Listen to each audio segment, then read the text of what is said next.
I would say the biggest right now is it's it's all-time high for basically the United States for crime right now.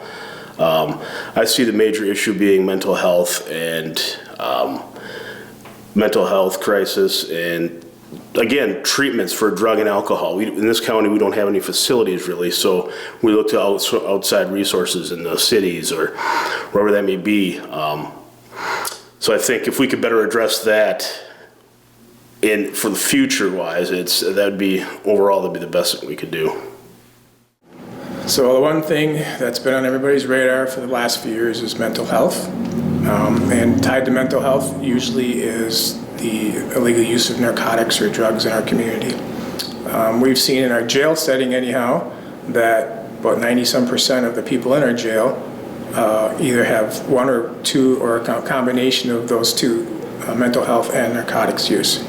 So with our new facility, we have a couple cells that we have different coloring to make it a softer environment, natural light, and day rooms that if we have somebody suffering from mental health issues, we can put them into that setting, and statistically it shows that helps them come down from or feel more comfortable in their setting.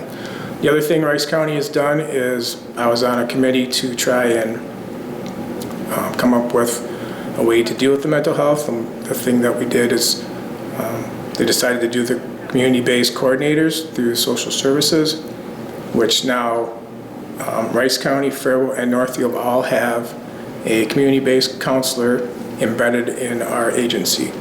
So I was on the interview panel for that, and there was some, I guess, skepticism from some agencies right away, but it's been a very good transition.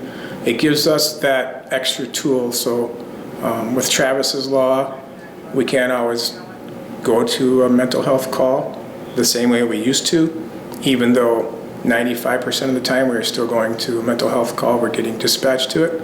But this gives us another option where sometimes the last thing that person really needs is somebody in uniform to show up.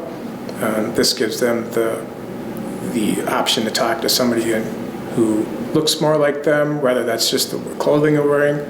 But so far it's been a very good transition for us.